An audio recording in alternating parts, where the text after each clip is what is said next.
Hello, friends, and welcome back to Stories About Entitled People. Here's a story about an encounter that started with kindness but quickly took an unexpected turn. What started as a simple meal turned into a string of escalating demands that tested OP's patience. But before we begin, best way to support our channel is to leave comments, like, and subscribe with a turned-on bell so you don't miss the new video every single day. Here we go. The $9 meal that cost him everything. A paper I was working on was giving me a lot of anxiety. Thus, I paused to grab a bite to eat. Someone crashed into my car as I was pulling into my parking spot. A minor ding on the bumper was the extent of the damage. I let go of the car since it was on its last legs. After providing me with his phone, the man instructed me to obtain further details and send him the invoice. Despite how strange it sounds, I felt a sense of relief when my car was not damaged, even though I was worried about the paper. I had a sense of tranquility and contentment. I was approached by a homeless man who offered to mend the scratch. He grabbed a rag, a spray bottle, and scrubbed the bumper before I could even utter a word, so it appeared to be a scratched bumper that was otherwise clean. His finest effort is appreciated. Plus, he approaches me as I'm leaving and asks if I can get him something to eat. "Come with me to X restaurant," I declare with certainty. "Can we really go to Y restaurant?" he asks. "Sure, I'm in a really good mood right now." We end up at Y's and he gets a $9 combo, which is reasonable, but then he wants to order extra meat and go big. Thus, the price has risen to $16. As a college student, I had little funds. Apologies, but there will be no upgrades. "Let me get 2 more duplicate orders for my friends," he says, just before I had an opportunity. He gets my question about the other 2 orders' payment details. Quote, "You said you'd buy me some food." "I'm not buying the neighborhood food," I tell him. After that, he attempted to spend about $28 on the same upgraded package, plus an extra teriyaki bowl. I assure him it won't happen, and the basic combo may be his for just $9. He becomes irate, accuses me of being cheap, uses some foul language, and the cashier eventually kicks him out. I return to restaurant X, this time opting to utilize the drive-thru service. A few days later, I go to Y restaurant. Apparently, the guy tries to pull that same trick every time someone agrees to buy him food, but the owner decided to ban him. What a roller coaster of a situation. First, you're dealing with the stress of your paper, then a minor car accident, and finally, a seemingly wholesome moment that takes a sharp turn into a freeloading fiasco. It's wild how some people will push boundaries like that, going from gratitude to entitlement in the blink of an eye. You were more than generous offering to buy him a meal, especially on a college budget. The audacity to try and turn that into a neighborhood feast is just beyond. It's good that the restaurant owner caught on to his routine and banned him, sparing future well-meaning folks from his antics. Hopefully, after all that, you got back to your paper with a renewed sense of perspective and maybe a well-earned story to tell. And our second story. 15 years of free visits versus $10 of fury. I work as a tourist guide in a Canadian small town that's close to a national park. Parks Canada and we share a building, so they can tell people about the park and we can tell people about the town. National parks charge a fee to enter. If you don't pay the fee, you'll be reminded that you need to do so. If you don't pay, the notice turns into a ticket. Your debt is sent to a collection firm and you have to pay a bigger fine. If the park's desk gets too busy, I can take care of these tickets at my desk. This doesn't mean that these tickets are connected to me. Start the story. I'm about to close up shop 5 minutes before it closes when a man with a ticket in his hand storms up to the door. He looks very upset.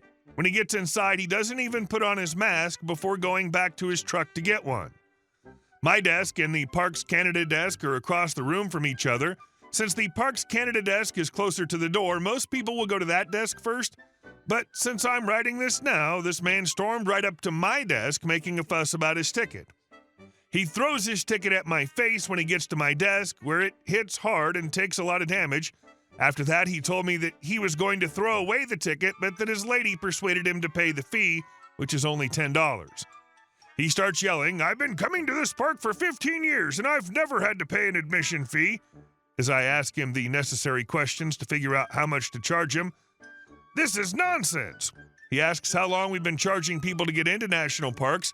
I lean over to ask the person at the parks desk, who should be dealing with this crazy person, how long we've been charging. 1994, she answers.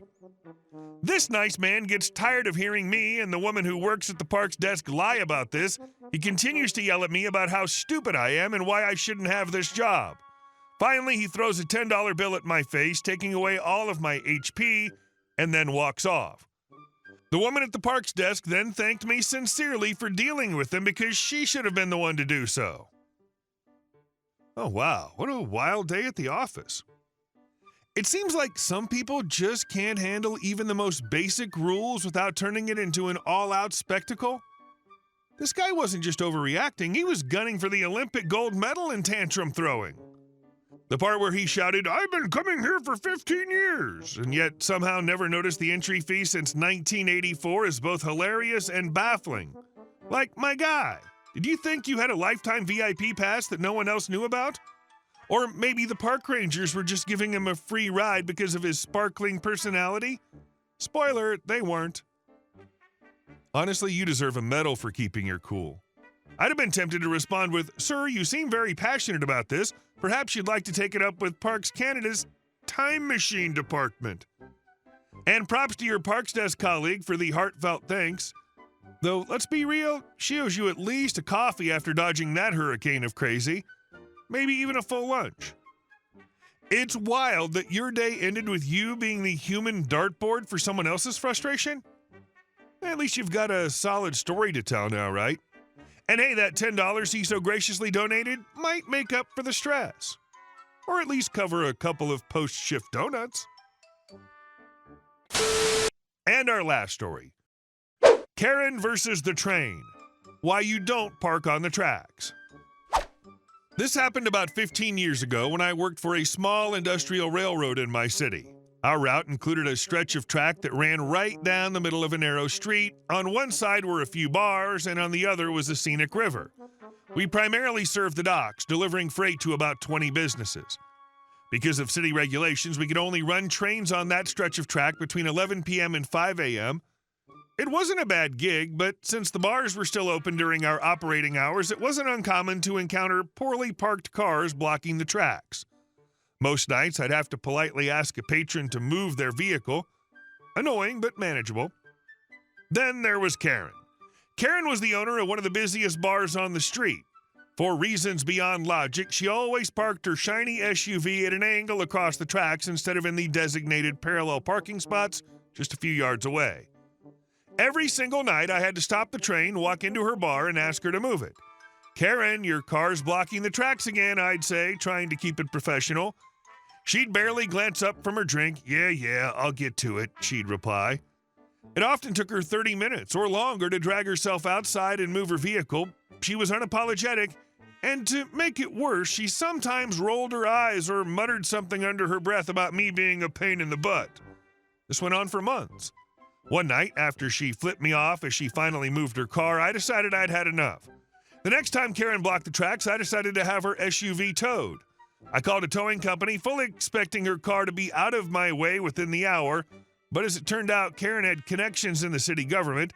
No towing company wanted to cross her, and I was stuck waiting over an hour before she finally came outside, smirking as if she'd won some kind of game.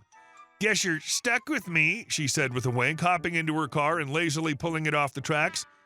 I was seething. I knew then that Karen needed to learn a lesson she wouldn't forget. A few nights later, I was hauling several heavy freight cars full of machinery to the docks. As I rounded the bend near Karen's bar, I saw her SUV angled across the tracks in its usual spot. I applied the independent brakes to slow the train down, but not enough to stop it completely. Laying on the horn, I gave Karen's car one last warning. She didn't appear, so as the train crawled forward, I hit the emergency brakes at the very last second. The train punted Karen's SUV out of the way like a soccer ball, tearing the rear bumper clean off and leaving the vehicle crumpled in the middle of the street. A crowd of bar patrons poured out onto the sidewalk to watch the spectacle. Karen, hearing the commotion, rushed outside. "What the hell?" she screamed, her voice cutting through the rumble of the locomotive. "That's my car!" I stayed in the cab, calmly calling dispatch to report the incident. "We've got a parked vehicle struck on the tracks," I said. "Send the police and the tow truck." Meanwhile, Karen was losing it. "You're paying for this, you hear me? I'll sue you and your whole damn company," she screeched, pacing and flailing her arms. When the police arrived, I explained the situation. "She's been parking on the tracks for months," I said. "We've warned her repeatedly, and this was bound to happen eventually." Karen, still in full meltdown mode, tried to argue with the cops. "He hit my car on purpose. Arrest him." The officers weren't having it. They ticketed her for illegal parking and obstructing a train, and her SUV, brand new no less, was declared totaled. To add insult to injury, Karen's insurance wouldn't cover the damages because she'd been illegally parked. She was on the hook for the full cost of the vehicle. As for me, company policy meant I was suspended for a week pending an investigation, but I knew I was in the clear. The rules were on my side, and it was worth the break just to see Karen's face when the police handed her those tickets. After that night, Karen never parked on the tracks again. In fact, I never had trouble with anyone blocking the tracks on that street. It seemed word had gotten around. Occasionally, I'd pass Karen's bar on my route and see her glaring at the train. I'd just smile and wave, knowing she'd think twice before pulling another stunt like that. Wow, Karen really had it coming. Parking on the tracks night after night like she owned the street and ignored warnings was pure arrogance. It's almost impressive how stubborn she was until her SUV got an up-close and personal meeting with reality and a train. You handled it like a pro, giving her every chance to avoid disaster, and when she refused to listen, the consequences were entirely her own doing.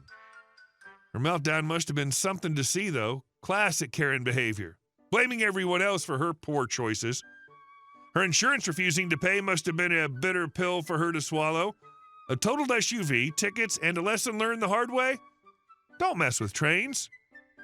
Bet she learned to love those parallel parking spots after that. Hey guys, thank you all for watching the video. I'll see you in the next one.